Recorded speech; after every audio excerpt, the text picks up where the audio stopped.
Je vais vous parler donc aujourd'hui du sujet des Bourbons et de l'Espagne, mais c'est un sujet que je vais étendre un petit peu, je dirais, à la France et l'Espagne, parce qu'il y a des liens très, très forts entre les deux pays qui sont frontaliers, et donc je pense qu'il faut tenir un propos un peu plus large et qui va s'étendre tout de même sur une période assez longue.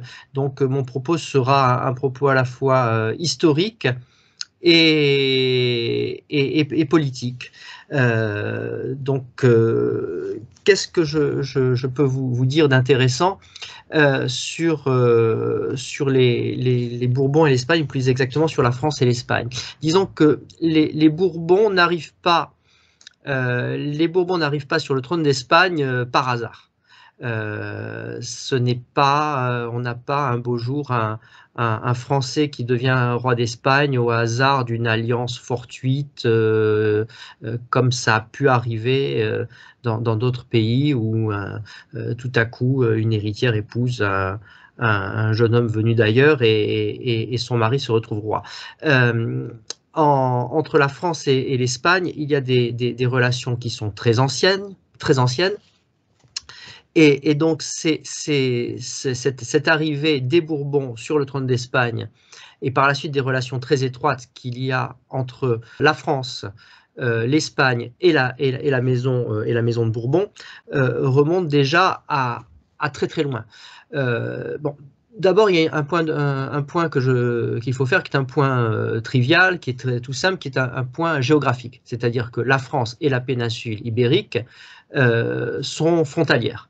Et donc forcément, cette frontière des Pyrénées fait qu'il y a des interactions, des échanges entre les souverains, entre les royaumes et entre les peuples. Donc cette frontière des Pyrénées est perméable, et donc les Français, et avant eux les Francs, vont en péninsule ibérique, et de la même manière que les Hispaniques, je dirais, puisque l'Espagne est un État relativement récent, mais les Hispaniques vont également venir dans le royaume de France, et pas seulement les Hispaniques, puisqu'il y a quand même quelques incursions de gens qui vivaient en Espagne, mais qui n'étaient pas des Hispaniques, qui sont venus en France. On les a arrêtés. Donc, les relations entre la France, entre le roi de France, ou le roi des Francs, et les rois de la péninsule ibérique sont relativement anciennes. Il faut que je fasse d'abord un petit point sur ce qu'est l'Espagne aujourd'hui, et sur ce qu'elle était il y a environ 1000 ans. L'Espagne, c'est déjà, d'où vient le mot Espagne? Le mot Espagne est un mot phénicien. Espagne vient de Hispania, qui était le terme qu'employaient les Romains, et c'est un mot qui est dérivé, qui désigne la péninsule entière, donc ce qu'aujourd'hui nous appelons l'Espagne et le Portugal, et c'est un terme hispania qui est dérivé d'un mot phénicien.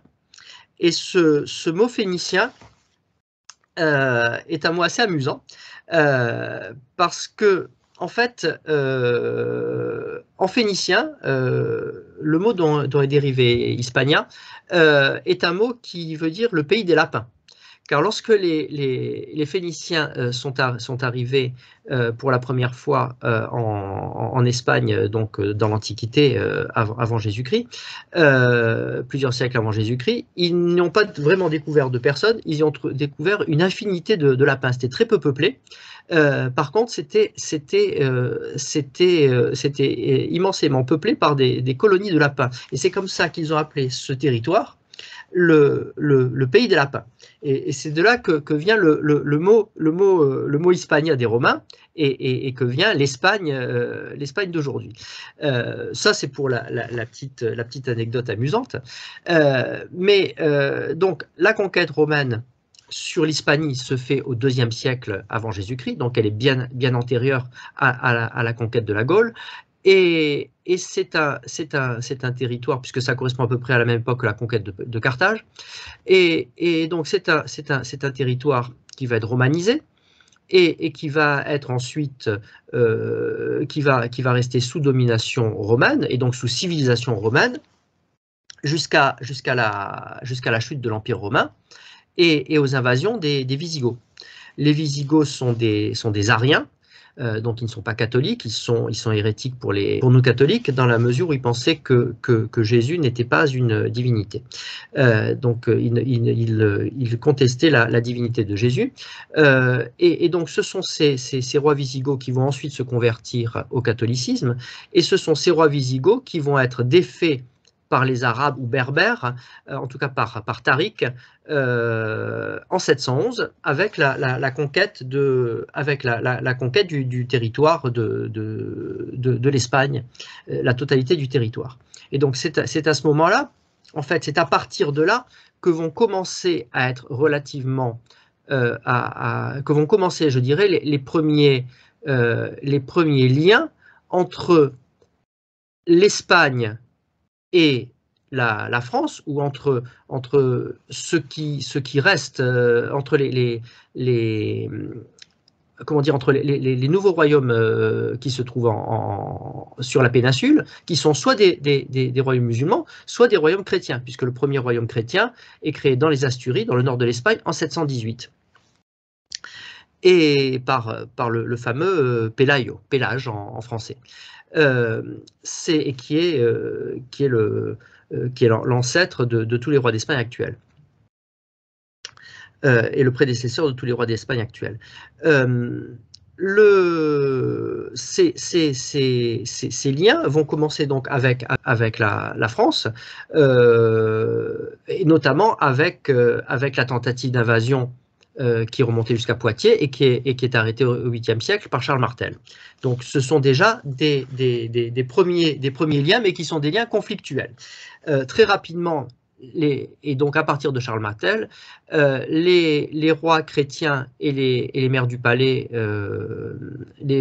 francs, se rendent compte qu'il y a avec la péninsule une situation qui doit être gérée.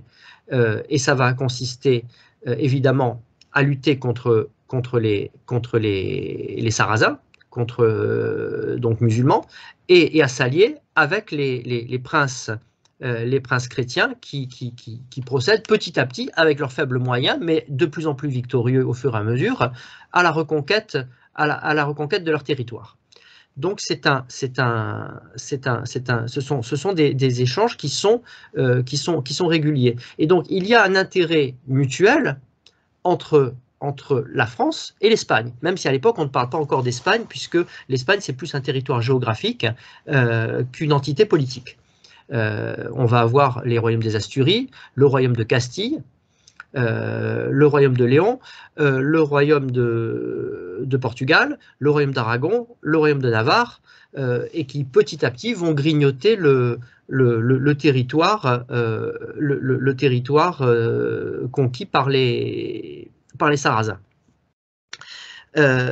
Et donc il y a des interactions qui sont régulières.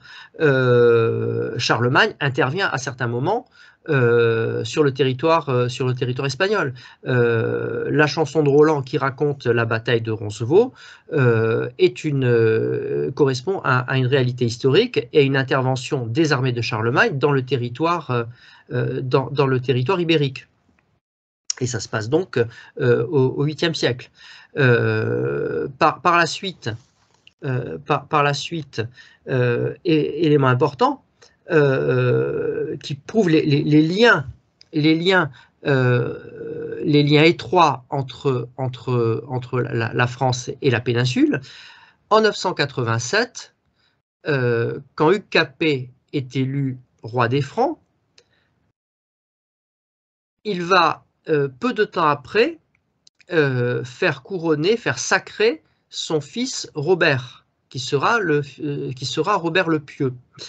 Eh bien, Hugues Capet a besoin d'une bonne raison pour dire au grand du royaume qu'il faut sacrer son fils, alors que c'est la première fois qu'un souverain obtient le sacre de son fils de son vivant, le sacre de son successeur de son vivant, eh bien, l'une des raisons qui est invoquée par UKP, c'est de dire au grand du royaume, je suis appelé par mon vassal, le comte de Barcelone, à l'aide pour lutter contre les Sarrasins, j'ai besoin de le rejoindre, et je risque de périr dans la bataille, il faut un successeur.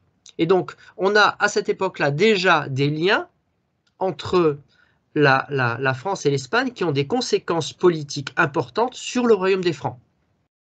Puisque c'est avec ce motif-là, qui est un motif réel, mais qui est en même temps instrumentalisé par UKP, qui voit bien l'opportunité qu'il y a pour lui à utiliser ça, que le roi des Francs UKP nouvellement élu, et avec une couronne qui lui flotte encore un petit peu sur la tête, il faut le dire, puisque Charles de Lorraine, son rival, n'a pas encore été réduit, eh bien, UKP va se servir de ce lien particulier avec la péninsule ibérique, donc avec le comte de Barcelone, qui est son vassal, puisque c'est intéressant à voir, à cette époque-là, une partie du territoire espagnol est sous vassalité du roi des Francs.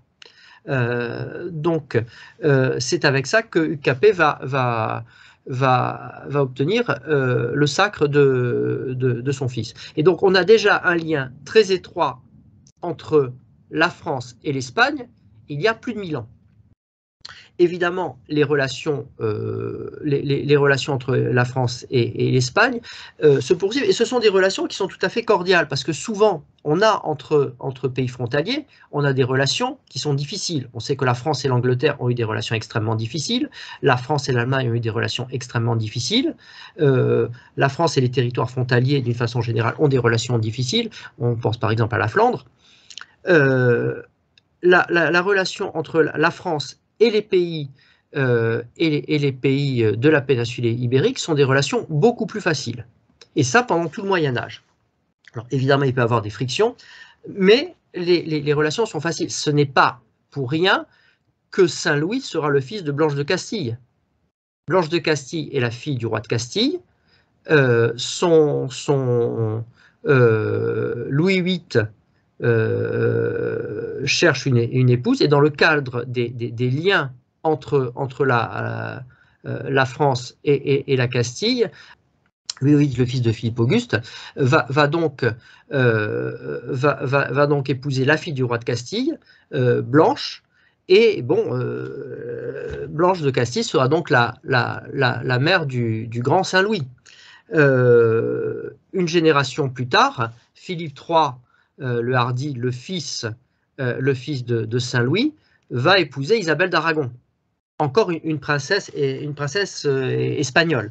Alors évidemment, Castille et Aragon sont deux royaumes différents, frontaliers, parfois rivaux, mais les relations globales entre la France et les royaumes de la péninsule sont tout à fait cordiales, et elles sont de très grande qualité. Il va y avoir une petite friction à la fin du XIIIe siècle, à la suite des vêpres siciliennes, quand Pierre III d'Aragon tente de s'emparer de la Sicile et provoque la colère du pape. Et à ce moment-là, le pape va déposséder, va détrôner le roi d'Aragon, ou plus exactement va proclamer sa déchéance. Et à ce moment-là, le pape Martin IV va offrir la couronne au fils d'Isabelle d'Aragon. Et ce fils d'Isabelle d'Aragon, c'est le fameux Charles de Valois, le frère de Philippe le Bel, qui n'est pas encore Philippe le Bel, puisque c'est le fils de Philippe III le Hardi, c'est le fils cadet. Et à cette époque-là, effectivement, il va y avoir une expédition en 1284-1285 du roi des Francs, Philippe le Hardi, en Aragon, pour tenter de s'emparer de la couronne et du territoire. Finalement, l'affaire va mal tourner. Philippe III le Hardi va mourir pendant l'expédition. Et il sera, et Philippe le Bel, son fils, qui à l'époque a 17 ans, va mettre fin à l'aventure et va immédiatement se recentrer sur la France. Et là encore, on a eu une attitude de la France qui est une attitude pacifique, c'est-à-dire que la France, les monarques français les plus, on va dire, les plus raisonnables, ceux qui sont les plus grands contributeurs à l'élévation de notre pays, ceux qui essayent de le faire croître en puissance et ceux qui cherchent le plus souvent le bien-être de leur peuple, recherchent la paix et recherchent en particulier systématiquement la paix avec l'Espagne, parce que c'est un territoire ami, c'est un pays ami, ce sont des peuples amis avec qui les difficultés sont en général largement aplanies. Philippe III est un roi batailleur, à la différence de son père, qui lui bataille contre l'infidèle. Philippe III va un peu plus batailler contre le prince chrétien, et Philippe IV, son fils, lui, immédiatement remet de l'ordre dans les affaires et se ressent davantage sur la chrétienté et fait la paix avec les princes chrétiens chaque fois qu'il le peut. D'ailleurs, Philippe IV lui-même épouse une hispanique, puisqu'il épouse Jeanne de Navarre. Alors, elle était fille du comte de Champagne, c'est exact, elle avait d'immenses territoires à apporter en dot, notamment la Champagne, mais elle était également reine de Navarre. Et le fils de Philippe IV, Louis X, le fameux Louis X le Hutin, fameux pour ses colères, d'où le surnom de Hutin, et Louis X sera roi de Navarre à la mort de sa mère. Et ses frères, Philippe V le Long et Charles IV le Bel, vu que c'est une succession de frère en frère, vu que la descendance en ligne masculine fait défaut à chaque fois, donc Louis X et ses frères seront également rois de Navarre. Donc encore des liens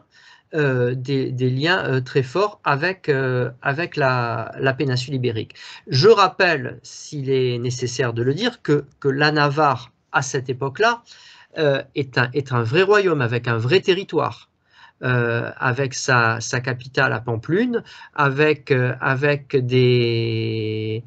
peuple différent, avec une langue.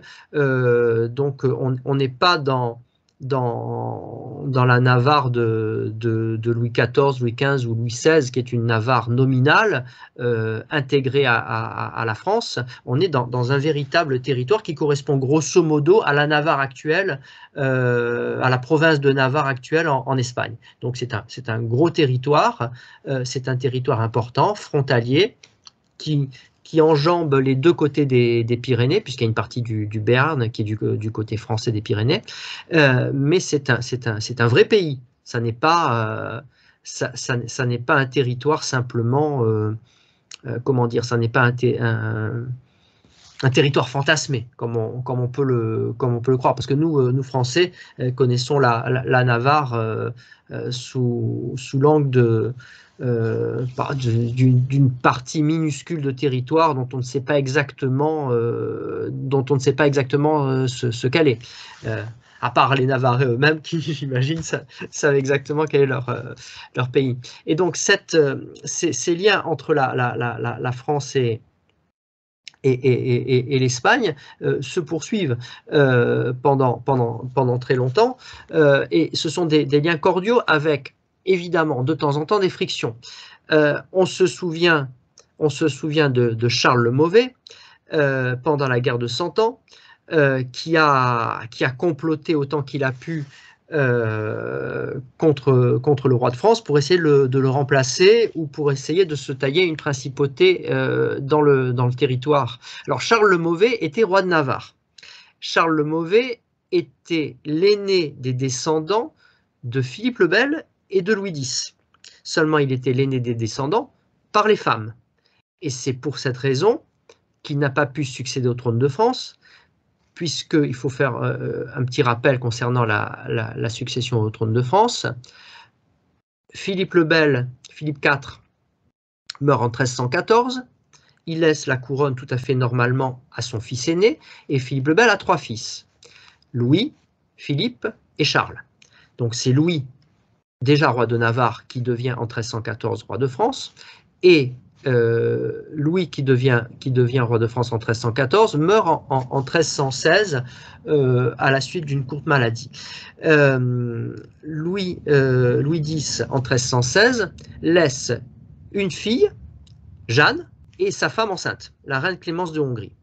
Et donc, Louis X laisse sa femme enceinte, qui va mettre au monde, quelques mois plus tard, un enfant qui sera le roi Jean Ier.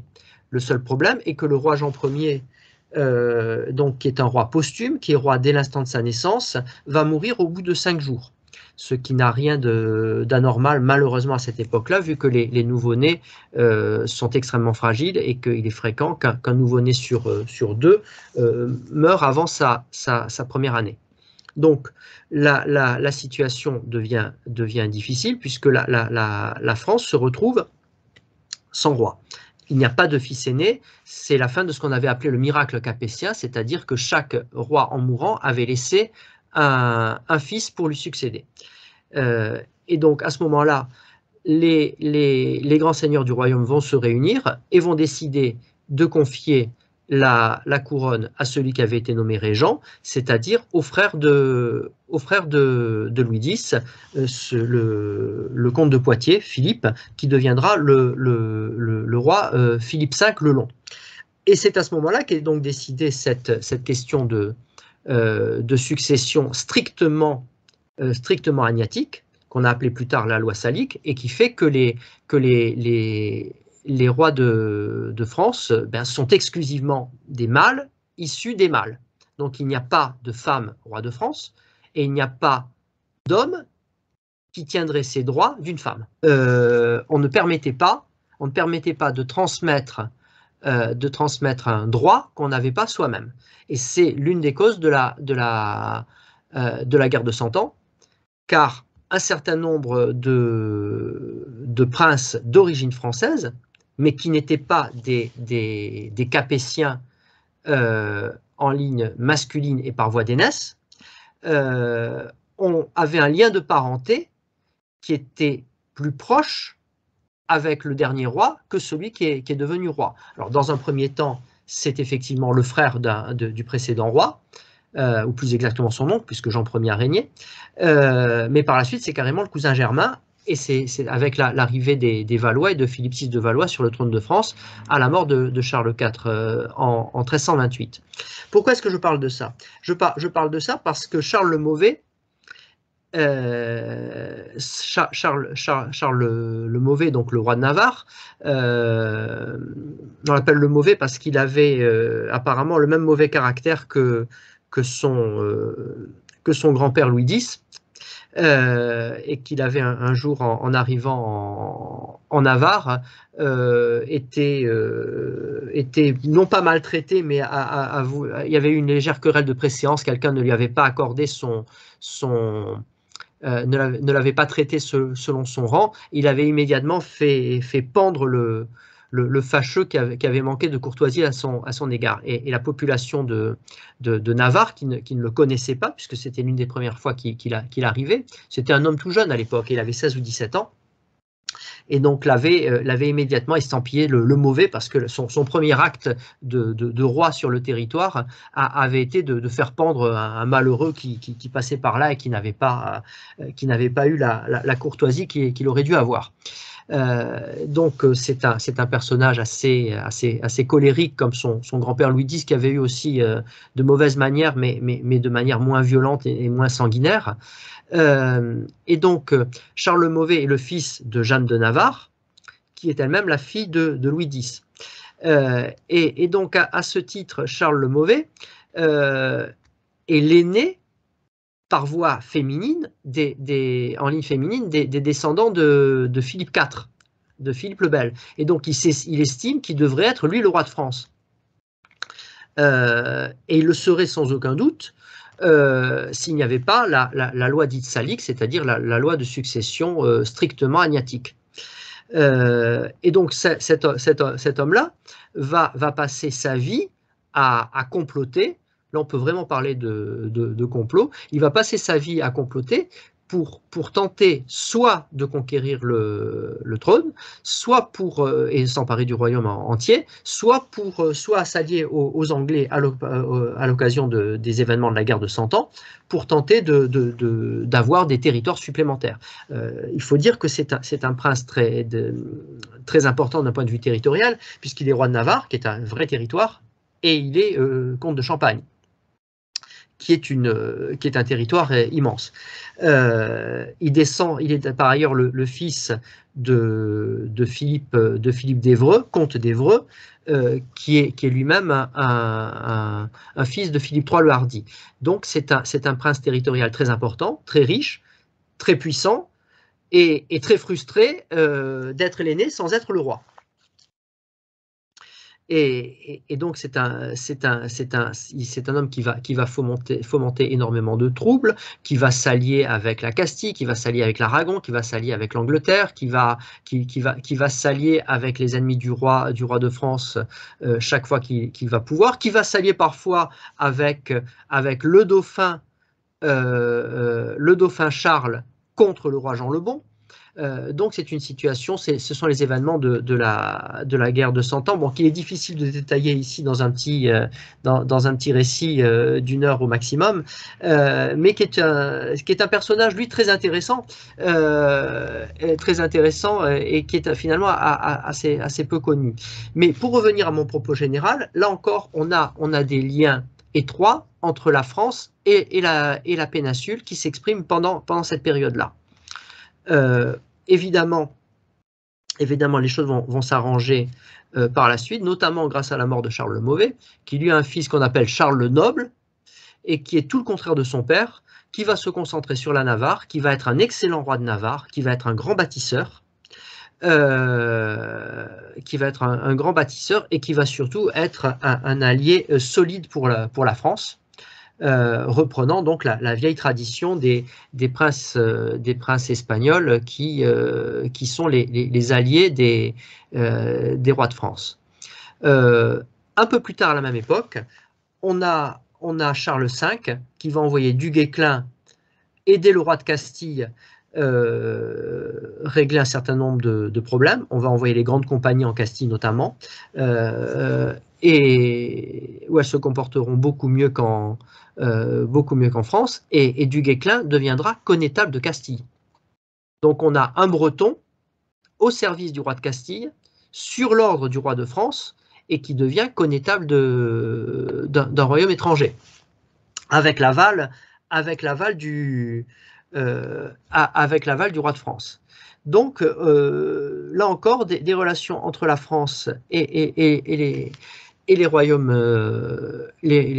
ibériques qui est tout à fait solide et de grande qualité. En fait, les relations vont commencer à se dégrader au moment où le roi de Castille va devenir empereur. C'est à ce moment-là que les choses vont commencer à se dégrader. En fait, elles vont même se dégrader un petit peu avant. Elles vont commencer à se dégrader quand le roi de Castille va s'emparer de la Navarre, plus exactement, à la fin du XVe siècle. C'est Ferdinand d'Aragon qui va s'emparer de la Navarre, qui est passé entre-temps dans la maison d'Albret. Ferdinand d'Aragon à la fin du XVe siècle, Ferdinand d'Aragon, le mari d'Isabelle la catholique, donc ceux qui ont reconquis l'ensemble du territoire espagnol, puisque en 1492, peu avant la découverte de l'Amérique, le territoire espagnol est entièrement reconquis et le roi de Grenade, Boabdil, est vaincu et il part en exil. Et donc, le territoire de la péninsule, Castille, Aragon et Portugal, est entièrement libéré de la domination des Sarrasins et des musulmans.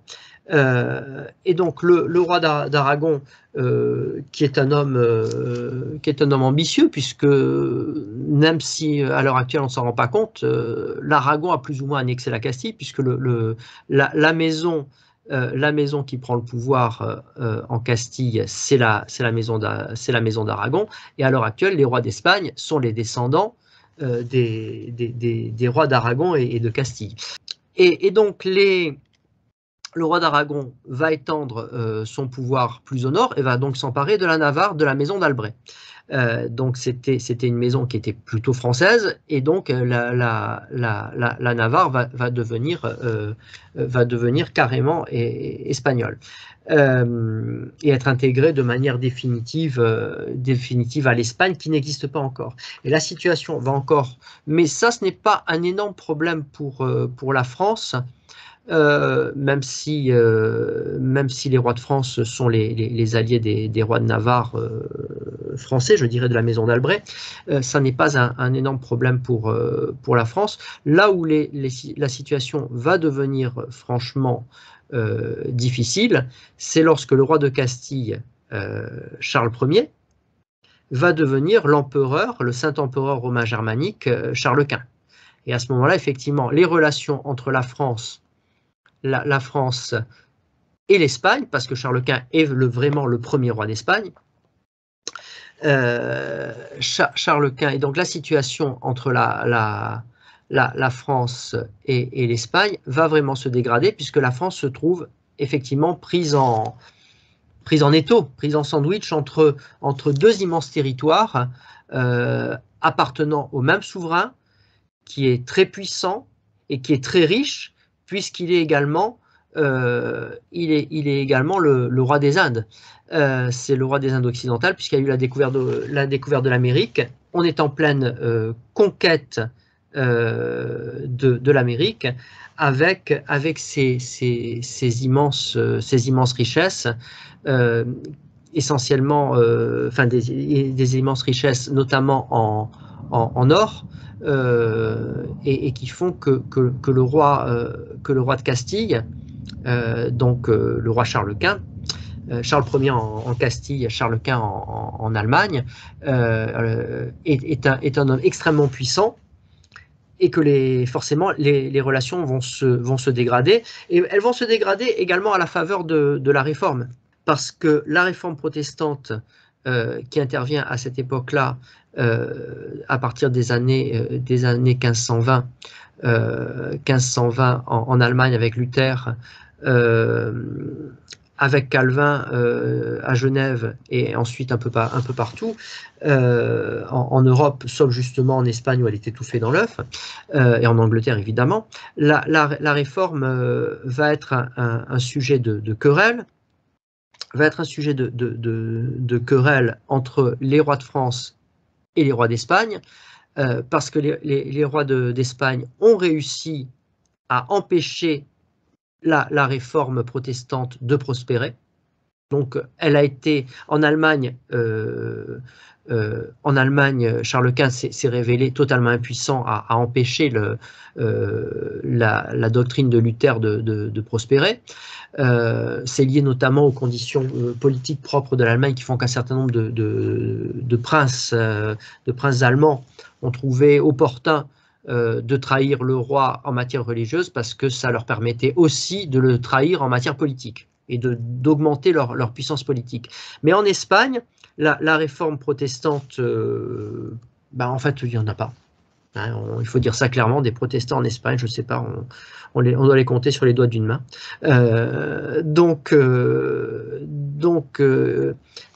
D'ailleurs, l'Inquisition, dont on parle beaucoup et qui a fait l'objet d'une légende très noire, ne s'est quasiment jamais attaqué aux protestants en Espagne. L'Inquisition s'attaquait aux faux convertis au catholicisme chez les juifs et chez les morts. Mais pas aux protestants. L'Inquisition espagnole est une inquisition qui vise à empêcher que prospèrent ou refleurissent le judaïsme et l'islam en Espagne, mais certainement pas le protestantisme, puisqu'en fait, il n'y a pas de protestants en Espagne. La Réforme ne prospère absolument pas. Les rois catholiques ont agi de telle manière, et puis le contexte a été tel que, en fait, personne en Espagne n'a vraiment été séduit par la Réforme. Et donc la politique du roi d'Espagne va être très agressive envers la France, parce que le roi d'Espagne attend du roi de France qu'il mate purement et simplement, brutalement s'il le faut, les tentatives de réforme protestante en France. Or, le roi de France, François Ier, dans un premier temps, ne prend peut-être pas toute la conscience du problème. Henri II, lui, se rend compte davantage du danger qu'il y a, mais n'a pas la réponse adéquate, peut-être trop brutale, peut-être trop faible, les deux en même temps. Il faut dire que la situation de la France est complexe à cette époque-là. Peut-être que Henri II n'a tout simplement pas l'intelligence suffisante pour régler le problème. Henri II est le mari de Catherine de Médicis, mais Henri II n'est pas Catherine de Médicis, il n'a pas son talent politique.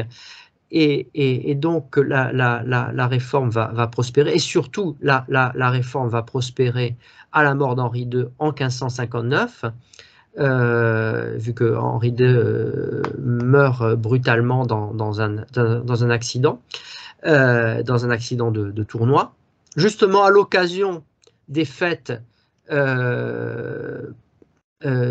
qui ont lieu pour sceller la paix avec l'Espagne de Philippe II, et avec le mariage de sa fille avec le roi d'Espagne. Donc là encore, lien fort entre la France et l'Espagne, des dissensions qui aboutissaient finalement à la paix, et la mort d'Henri II qui laisse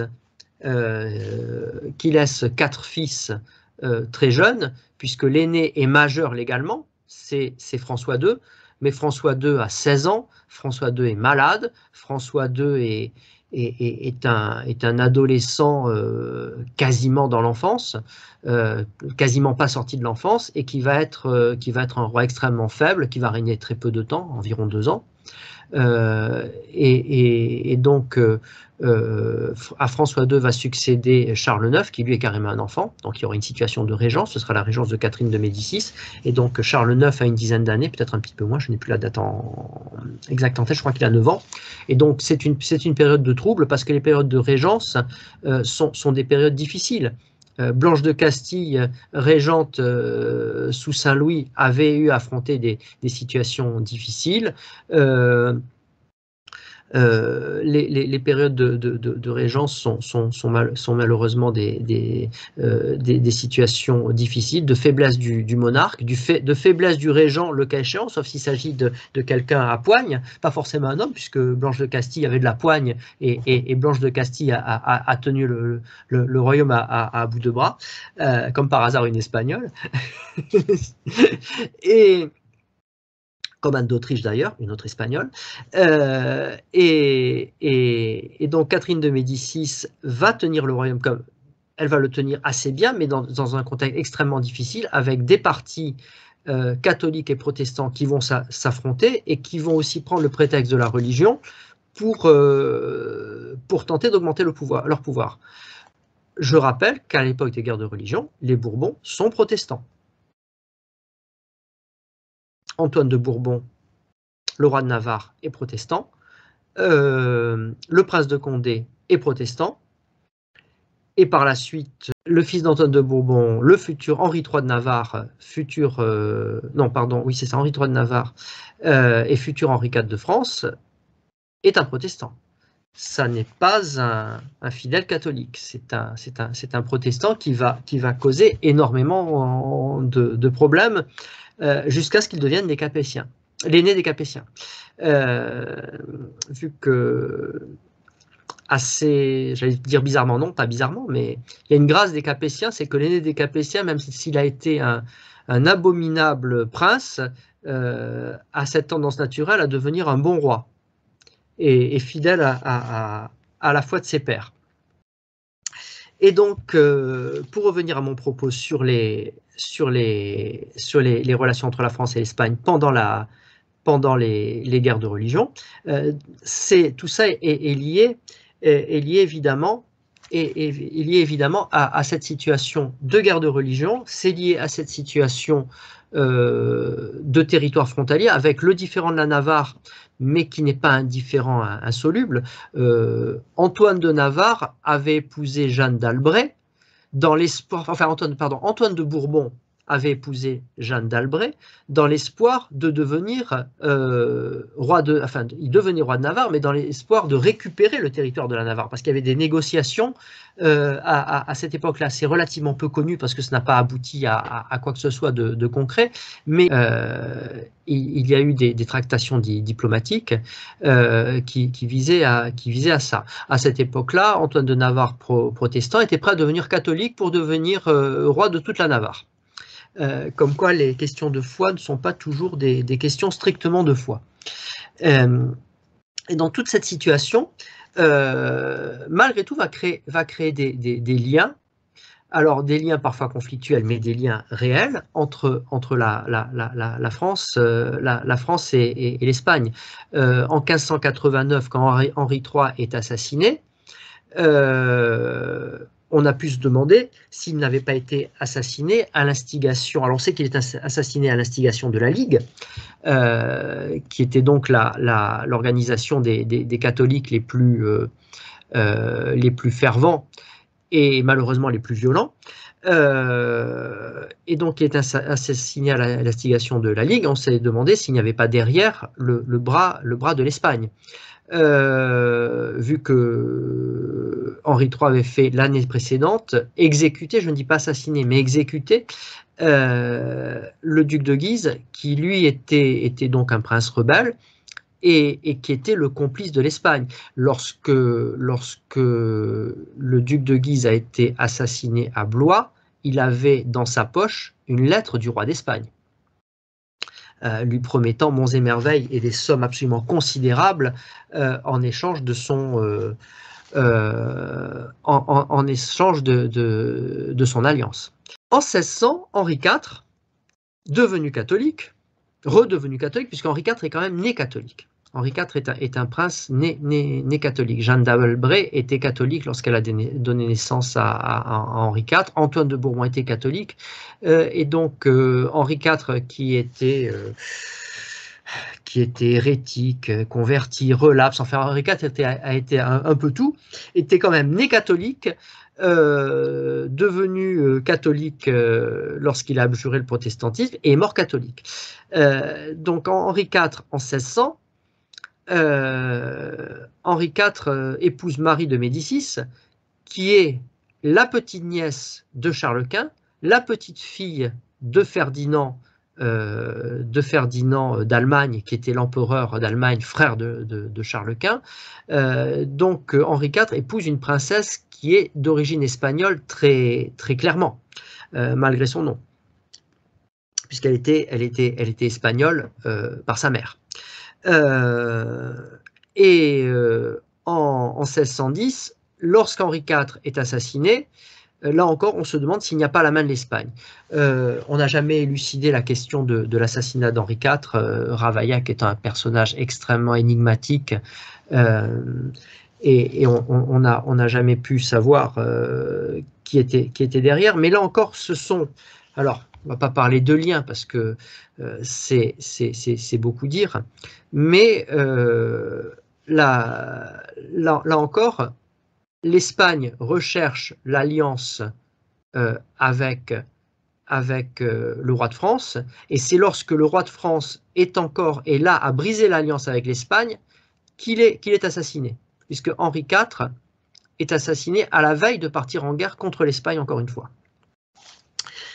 La question de des alliances avec l'Espagne, à ce moment-là, les alliances avec l'Espagne vont être de plus en plus étroites. Ce sont des périodes de guerre et des périodes d'alliance, puisque sous Louis XIII, on a des guerres contre l'Espagne et finalement la paix avec un mariage espagnol. Louis XIII épouse Anne d'Autriche. Anne d'Autriche, dont le nom ne dit pas qu'elle est espagnole, mais elle était espagnole, blonde, fille du roi d'Espagne, fille de Philippe III. Et à la génération suivante, même situation, encore des une situation de conflit régulier avec l'Espagne, la paix et le mariage de Louis XIV avec Marie-Thérèse, fille de Philippe IV, d'Espagne. Ce qui fait que Louis XIV épousait sa cousine germaine. Donc Louis XIV épouse Marie-Thérèse d'Autriche, puisque c'est ainsi qu'on appelle les rois d'Espagne de la maison d'Autriche, mais ils sont les rois d'Espagne. Et c'est à partir de là qu'on va avoir la succession d'événements qui vont amener un Français sur le trône d'Espagne. La situation de l'Espagne est particulière à l'époque. En Espagne, on appelle ça le siècle d'or, parce que c'est un siècle extrêmement brillant du point de vue de la littérature. C'est un siècle extrêmement brillant du point de vue des arts. C'est le siècle de Velázquez. C'est une époque qui est, d'un point de vue culturel, qui est une époque bénie. Par contre, c'est une époque de grande décadence politique. C'est une époque de grande décadence politique parce que Philippe II d'Espagne a été un monarque très brillant, mais en même temps, c'est un homme très bureaucratique. C'est un homme très bureaucratique, c'est un homme qui a de grands défauts. Il gouverne le monde depuis son petit bureau au palais de l'Escorial, qu'il a fait construire au nord de Madrid, et qui est un palais église mausolée, puisque c'est là qu'il fait enterrer son père, c'est là qu'il sera enterré, c'est là que sont encore enterrés les rois d'Espagne. Et Philippe II est un homme qui ne va pas toujours au fond des choses, puisque c'est un homme, par exemple, qui se fait gronder par Charles Quint après la victoire de Saint-Quentin, puisque Charles Quint le pousse à aller jusqu'à Paris, et il n'y va pas. Donc Philippe II est un homme qui a peut-être les défauts de ses qualités. C'est un homme qui est très méthodique, et finalement, d'être trop méthodique, il n'est pas suffisamment aventureux, et donc il va connaître des échecs importants alors qu'il avait énormément d'atouts. Son fils Philippe III est un homme relativement médiocre. C'est un enfant qui est né tard, c'est un héritier qui est né tard, puisque Philippe II s'est marié plusieurs fois, dont une fois avec une fille d'Henri II, et il n'a pas eu d'enfant mâle avant un âge assez avancé. Et donc son successeur Philippe III est un homme qui est assez médiocre, qui est essentiellement entre les mains de ses favoris, donc des grands seigneurs qui captent son attention, qui favorisent ses plaisirs, mais Philippe III n'est pas un monarque tout à fait exceptionnel. Le fils de Philippe III, Philippe IV, est peut-être pire. Et finalement, le pire de tous ces monarques, c'est Charles II, le fils de Philippe IV, le frère de Marie-Thérèse, d'Autriche, donc de la femme de Louis XIV. Et lui, c'est un désastre d'un point de vue physique, mental, intellectuel. Et c'est un homme dont, dès qu'il arrive sur le trône, on sait qu'il n'aura pas d'enfant, qu'il est stérile, qu'il est contrefait. C'est la caricature de toute cette dégénérescence qu'on voit malheureusement chez les Habsbourg d'Espagne au XVIIe siècle. Et donc, dès les années 1680, alors que le roi d'Espagne a encore 20 ans à vivre, l'Europe entière est en train de se demander qui va hériter du royaume d'Espagne. À la limite, l'Espagne, on s'en fiche un peu, mais ce qui intéresse, ce sont les possessions en Italie, ce sont les possessions dans le nord de l'Europe, les Pays-Bas, les Provinces-Unies, les Flandres, Et ce qui intéresse aussi, c'est l'Amérique. Parce que l'Amérique, avec ses immenses territoires, ses immenses richesses, c'est une source de profit immense. Et donc, les 20 dernières années du XVIIe siècle, donc de 1680 à 1700, eh bien, les États européens vont se faire soit une guerre larvée, soit une guerre ouverte, dans l'attente de la mort du roi d'Espagne, dont on espère capter l'héritage. Et donc, c'est dans ces conditions-là que la succession d'Espagne va s'ouvrir en 1700, quand le roi Charles II meurt, et celui qui va hériter du trône à l'issue de nombreuses tractations, c'est le petit-fils de Louis XIV.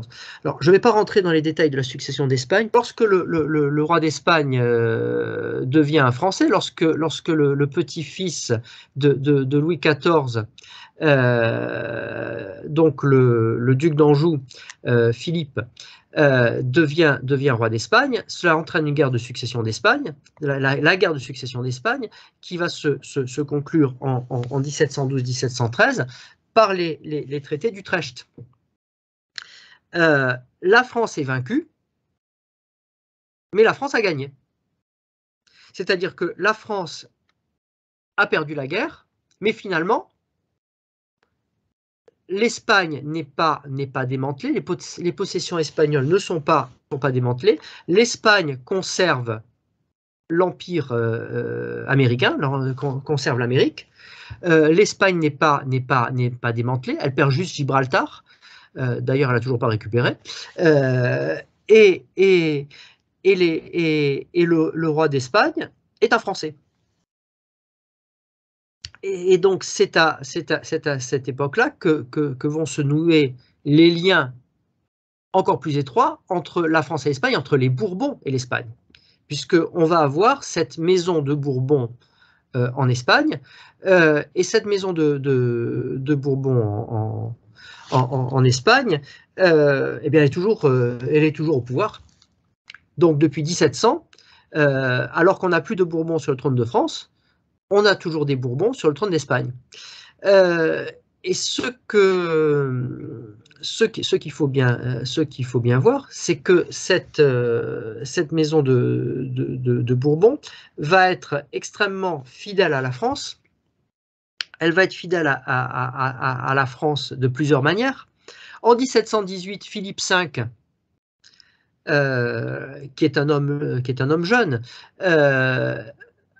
prend peur quant à la situation en France et va inspirer une conspiration pour tenter de faire renverser le régent, le duc d'Orléans, et pouvoir se faire être nommé lui-même régent à sa place. C'est la fameuse conspiration de Célamare, de manière à pouvoir monter sur le trône de France si le roi, Louis XV, qui a 8 ans, venait à mourir sans descendance. Il faut savoir que entre 1715 et 1729,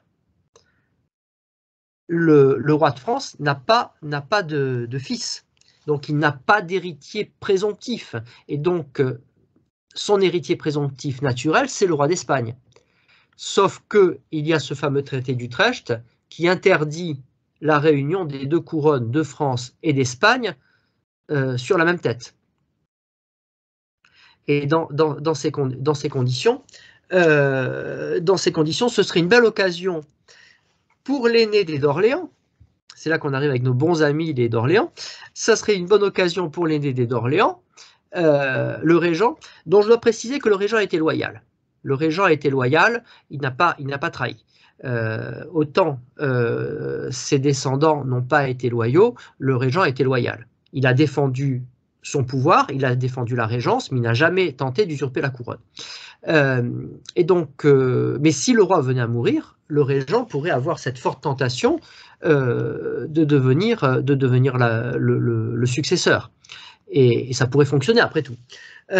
Donc, il y a cette conspiration de Célamare en 1718 qui prouve bien que les Bourbons d'Espagne ont un grand intérêt pour la France et ils ont un intérêt ils ont un intérêt pour la succession de France. Donc les Bourbons d'Espagne restent avant tout des princes français. Au moment de la Révolution française, lorsque Louis XVI est en difficulté, à qui fait-il appel? Au roi d'Espagne, qu'il appelle le chef de la seconde branche. Car c'est ce qu'est le roi d'Espagne. Le roi de France est le chef de la première branche. Le roi d'Espagne est le chef de la seconde branche. Puisque le roi de France, Louis XVI, est l'aîné des descendants de Louis XV. Et le roi d'Espagne, lui, descend de Louis XIV.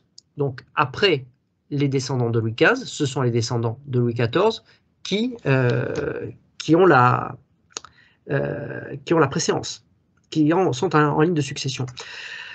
Donc, Louis XVI en appelle au roi d'Espagne, le roi Charles IV.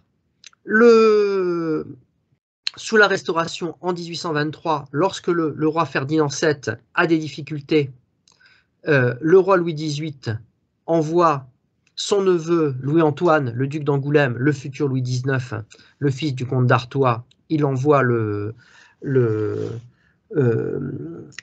duc d'Angoulême rétablir à la tête d'une expédition importante le roi Ferdinand VII sur le trône, et c'est la victoire du Trocadéro du 31 août 1823. Victoire du Trocadéro qui est commémorée à Paris par la place du Trocadéro et même à une époque par le palais du Trocadéro. Et au XIXe siècle, les Bourbons d'Espagne, lorsqu'ils sont en difficulté, parce que les Bourbons d'Espagne ont à faire face eux-mêmes à une crise de succession, c'est ce qu'on appelle les guerres carlistes. Alors je crois que je n'ai pas trop le temps de rentrer dans le détail des guerres carlistes, mais disons que la succession en Espagne se fait en ligne féminine, se fait de préférence en ligne masculine, mais éventuellement en ligne féminine. Et il y a eu un souci, c'est que Ferdinand VII, qui lui était un Bourbon en ligne masculine, évidemment, n'a pas eu de fils. Et donc, sur son lit de mort, il a désigné sa fille comme son héritière, c'est la reine Isabelle II d'Espagne. Il désigne sa fille comme son héritière au détriment de son frère. Et évidemment, ça provoque une guerre de succession, car on y voit les intrigues, les intrigues de la cour, les intrigues d'une partie des gens qui sont au pouvoir, les intrigues de la reine.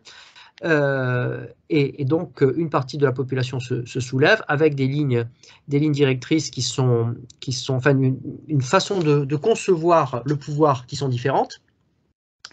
Et à plusieurs reprises, les Bourbons sur le trône, la reine Isabelle II notamment, va faire face à des difficultés. Elle va perdre le pouvoir en 1868. Et où va-t-elle en 1868? Quand elle perd le pouvoir, eh bien, elle se réfugie à Paris. C'est d'ailleurs à Paris qu'elle mourra en 1904. Son mari, le roi consort François d'Assise, lui meurt en 1902 à Épinay-sur-Seine. Donc lui aussi, un roi d'Espagne très français, le roi François d'Assise, et l'ancêtre donc du prince actuel, Louis de Bourbon, Louis XX. Pardon. Et donc il est lui un Bourbon en ligne masculine. Là encore, bon, je ne vais pas trop m'étendre sur les intrigues de Louis-Philippe pour tenter de s'emparer de l'Espagne et de mettre sur le trône d'Espagne un de ses fils. Mais là encore, toujours cet intérêt des Bourbons, mais là de la branche cadette, donc des d'Orléans pour l'Espagne, puisque au cours du XIXe siècle, le roi Louis-Philippe va réussir à faire épouser la jeune sœur de la reine et l'un de ses fils, à obtenir le mariage de l'un de ses fils, le duc de Montpensier, qui a toujours une descendance à l'heure actuelle espagnole, avec la jeune sœur de la reine. Toujours cette idée pour les Français de mettre la main sur le trône d'Espagne, même quand ils l'ont déjà. Et en 1931, lorsque le roi Alphonse XIII est détrôné, eh bien, où vient-il? En Espagne. D'ailleurs, le roi Alphonse XIII était un grand ami de la France, puisque à 19 ans, il vient en France et il est victime d'un attentat, alors qu'il se trouve en visite à Paris avec le président Émile Loubet. Il est victime d'un attentat à la bombe organisé par un anarchiste espagnol dans une rue à côté de la rue de Rivoli à Paris. Et son premier propos a été de dire qu'il avait été heureux d'avoir son baptême du feu en France. Donc, toujours cette amitié franco-espagnole qui évidemment, au moment de la guerre de 14-18, se manifeste de manière très, très forte, puisque le roi d'Espagne, Alphonse XIII, l'Espagne est neutre en 14-18, donc elle ne participe pas à la guerre, mais l'Espagne va avoir une action humanitaire avec tous les belligérants. Elle va recueillir des blessés, elle va aider autant qu'elle peut, mais il y a quand même une tendance forte de l'Espagne de favoriser la France chaque fois qu'elle le peut. D'ailleurs, Alphonse XIII recevra la Légion d'honneur. Je ne sais plus quel grade il aura, mais enfin un très haut grade dans la Légion d'honneur. Et sauf erreur, je crois qu'il était croix de guerre. Donc Alphonse XIII était un grand ami de la France. Et pour cause, il n'était pas l'aîné des Capétiens à l'époque, mais presque, mais pas loin, puisqu'en 1936, quand l'aîné des Capétiens, qui est un Bourbon issu de Charles IV, pardon, donc issu du père de Ferdinand VII, meurt, c'est Alphonse XIII qui devient l'aîné des Capétiens. En 1931, Alphonse XIII s'était installé en France, et en 1936, lorsqu'il devient l'aîné des Capétiens, à ce moment-là, il est à Rome, il devient un Français à part entière, si je puis dire, puisqu'il était évidemment français par le cœur, il était français par son action, il était français par le sang, mais là il devient l'aîné des Capétiens, et je ne pense pas qu'on puisse refuser la qualité de français à l'aîné des Capétiens, même si Alphonse XIII n'a peut-être jamais eu de passeport français, ni de carte d'identité française. Ce qui n'est pas le cas par contre de son petit-fils Alphonse, qui lui évidemment était français également de nationalité, vu que sa mère était française. Et donc Alphonse, donc notre prince Alphonse II, prématurément décédé accidentellement en 1989, et que nous regrettons, je crois, toujours. Il aurait 86 ans. Il aurait 86 ans puisqu'il était de 1936. Il aurait 86 ans, et donc Alphonse II était sans doute le plus français de tous les Capétiens, modernes, vu qu'il a tant œuvré en France, notamment en 1987, à l'occasion du millénaire capétien, où il était absolument omniprésent. Et où tous les gens qui étaient adolescents, adultes ou adolescents à cette époque-là, se souviennent de lui. Je voudrais parler d'Alphonse II avant de parler de Louis XX, où je voudrais parler des deux, parce que ce sont finalement les deux plus importants à notre époque. Alors, Alphonse II, moi je l'ai découvert, j'étais encore un galopin, je l'ai découvert en 1987, pardon. En 1987, Alphonse II, je l'ai découvert en 1987 à l'occasion du millénaire capétien, parce que bon, tout le monde pensait avant le millénaire capétien, à part les gens bien informés, que c'était le comte de Paris qui était l'héritier des rois de France. Et le comte de Paris, beaucoup de gens qui voyaient un peu son action n'étaient pas très enjoués, on va dire. N'était pas très enjoué, l'homme n'était pas très sympathique, l'homme avait l'air tellement hautain, l'homme avait l'air tellement tellement imbu de lui-même. L'homme avait l'air d'avoir une telle fatuité. Derrière un côté poli et courtois, on se disait franchement, non, non, non, pitié pas lui. Et c'est en 1987, pardon, décidément, c'est en 1987 qu'énormément de Français ont découvert que, outre Pyrénées, il y avait un roi qui, lui, ressemblait à nos rois. Parce que la réalité des rois de France, je crois qu'il faut le dire avec le cœur, c'est que les rois de France, d'abord, on les aime. On les aime pour ce qu'ils nous ont fait. On les aime pour leur action. On les aime pour leur histoire. On les aime pour leur grandeur. On les aime pour leur solidité face à l'adversité. On les aime pour leur clémence avec leurs ennemis. On les aime pour toutes ces qualités qui sont diffuses, qu'on voit, mais qu'on ressent lorsqu'on apprend l'histoire de France. Et on sent essentiellement chez ces gens une immense bonté, une bienveillance, une volonté d'agir pour le bien de tous, et en accord avec leur propre bien.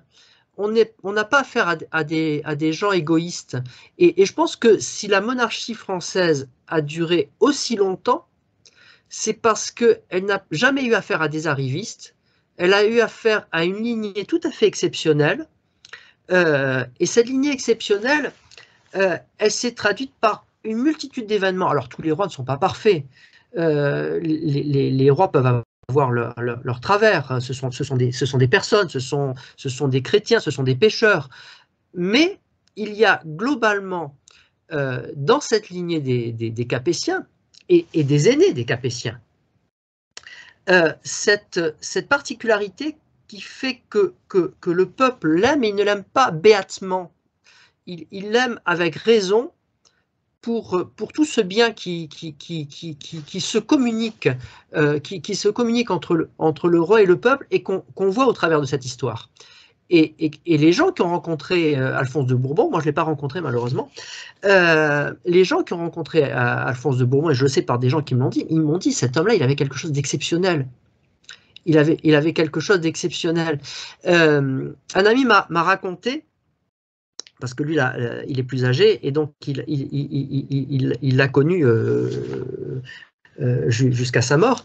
Et il m'a raconté que Alphonse de Bourbon avait, c'est une petite anecdote, avait cette particularité d'avoir cette affabilité, cette gentillesse, cette bonté, cette attention avec tous, aussi bien les gens importants comme les gens les plus humbles. Et un jour, il s'était retrouvé en petit comité avec 5 ou 6 personnes, et puis bon, des gens qui le connaissaient, puis d'autres personnes qui ne le connaissaient pas et qui étaient un peu timides. Il avait dit bonjour à tout le monde. Et puis il y avait une des personnes là qui était un petit peu timide, un peu effacée, qui s'était mise derrière, qui n'osait pas s'approcher. Parce que bon, l'aîné des Capétiens, c'est pas rien. L'aîné, le fils de Saint-Louis, c'est pas rien. Et donc Alphonse avait dit bonjour à tout le monde, avait commencé à bavarder, et puis tout à coup il se rend compte qu'il y avait quelqu'un qui était là, et il s'était approché de lui, il avait dit mais attendez, il y a quelqu'un à qui je n'ai pas dit bonjour, et il s'était approché, avait écarté la personne qui était devant, gentiment évidemment, et il avait dit mais bonjour monsieur, et puis il avait salué expressément. Et cette attitude-là, c'est une attitude qu'on ne trouve pas chez tous les princes. Il y en a qui sont en représentation, qui sont toujours très affables, mais une fois qu'ils ont terminé leur petit monologue, leur petit speech, ils vous tournent le dos et ne vous entendent plus. Vous n'existez plus. Ils ont fermé l'interrupteur.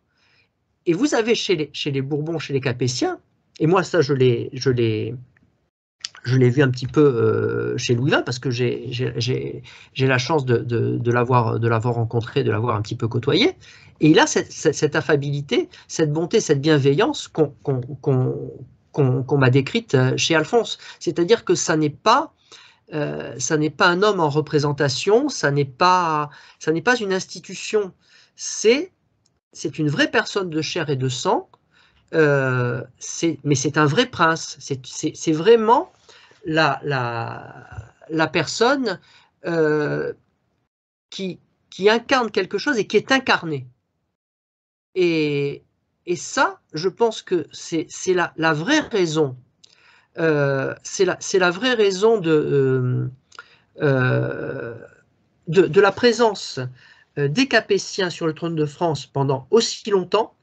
Et je pense qu'elle aurait pu durer plus longtemps s'il n'y avait pas eu toutes les manigances et tous les complots de la Révolution contre Louis XVI. Mais c'est vraiment, je crois, pour cette raison que les Français, si un jour ils ont la chance de se rendre compte de ce qu'ils ont, du trésor qu'ils ont dans cette famille, et dans l'aîné, évidemment. L'aîné, pas le petit arriviste tapis dans l'ombre qui veut un jouet et du pouvoir. Et si les Français ont un jour la chance de se rendre compte de la chance qu'ils ont d'avoir cette famille et ces gens-là,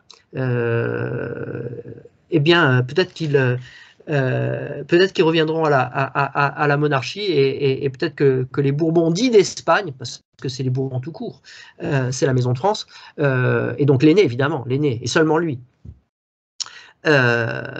pourra apporter à la France, je crois, le destin qu'elle mérite et qu'elle peut retrouver. Voilà, je crois que c'est une manière de conclure mon propos, même s'il a été un petit peu bref sur la fin.